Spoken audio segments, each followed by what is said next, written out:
Hello friends, welcome to my channel. প্রতিদিনের মতো আজও তোমাদের সামনে আরেকটি নতুন ডেলি ব্লগ ভিডিও নিয়ে চলে এলাম। তো তোমরা সকলে কেমন আছো অবশ্যই কমেন্ট করে জানাও। আর তোমাদের ভালোবাসাতে আমি অনেক অনেক ভালো আছি, সুস্থ আছি। তো আজকে সকাল ঘুম থেকে উঠে গেছি একটুখানি তাড়াতাড়ি, কারণ আজকে হচ্ছে বৃহস্পতিবার। আর বৃহস্পতিবারের দিন আমাদের বাড়িতে সকালবেলা একটুখানি কাজ বেশিই থাকে, কারণ বৃহস্পতিবারে আমাদের বাড়িতে লেপা পোছা ধোয়া মোছা অনেক কাজ থাকে সকালবেলাতে। তারপরে দুপুরবেলাতে আর ওরকম কোনো কাজ থাকে না, সকালে একটুখানি চাপ। তো ঘুম থেকে উঠেই প্রথমে আমি আমার ঘরটাকে ঝাড় দিয়ে দিয়েছি, তারপর রান্নাঘরটাকে ঝাড় দিয়ে দিয়েছি। আর এটা হচ্ছে আমাদের গরুর আঁথাল। তো এই গরুর আঁথালটা গতকালকে রাত্রেবেলাতে পরিষ্কার করা হয়নি, তো ওই জন্য আর কি সকালবেলাতে পরিষ্কার করে দিয়েছি। তারপরে আমাদের বাড়িতে এই বাছুরটা আছে। আমরা বাঙালি বস, আমাদের বাড়িতে গরু ছাগল থাকেই, প্রায় আমাদের বাড়িতে না, প্রায় অনেকের বাড়িতে আর কি থাকে। মা ছিল, ওর মাকে বিক্রি করে দেওয়া হয়েছে, তো ও একা একাই আর কি এখনো বর্তমানে আছে। তো ওকে একটুখানি রোদ্রে দিয়ে এসেছি সকালবেলাতে। তারপরে আমাদের এই গোটা উঠানটা আমি ঝাড় দিয়ে দিয়েছি, কারণ আজকে হচ্ছে বৃহস্পতিবার। বৃহস্পতিবারের দিন উঠান লেপটা হয়, মানে কিছু কিছু দিন আর কি একটুখানি বাদ পড়ে যায়।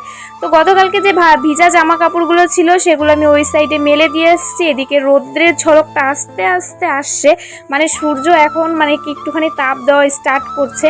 তো আমি ঝটপট করে উঠোনটা আর কি লেপে ফেলবো, কারণ রোদ্রের মধ্যে উঠান লেপাটা আমার কাছে অসম্ভব ব্যাপার। যতক্ষণ রোদ্রের তাপটা একটু কম থাকে ততক্ষণ কোনো অসুবিধা হয় না। তারপরে আমি এই উনুনটা লেপে নিচ্ছি, কারণ আমাদের বাড়িতে নিয়ম বলতে, যে আমাদের যে গোষ্ঠী আছে সেইখানে নিয়ম বলতে উনুন না লেপে ভাত রান্না করে না।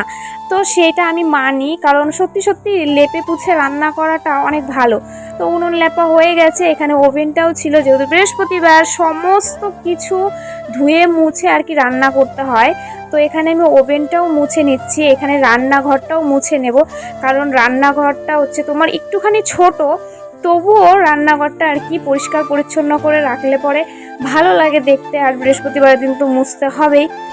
তারপরে চলে এসেছি আমার রুমের মধ্যে যে ঠাকুরের আসনটা আছে, আমার ছোট্ট একটুখানি ঠাকুরের আসন, সেই ঠাকুরের আসনের সামনেটা পরিষ্কার করে মুছে নিয়ে আসছি।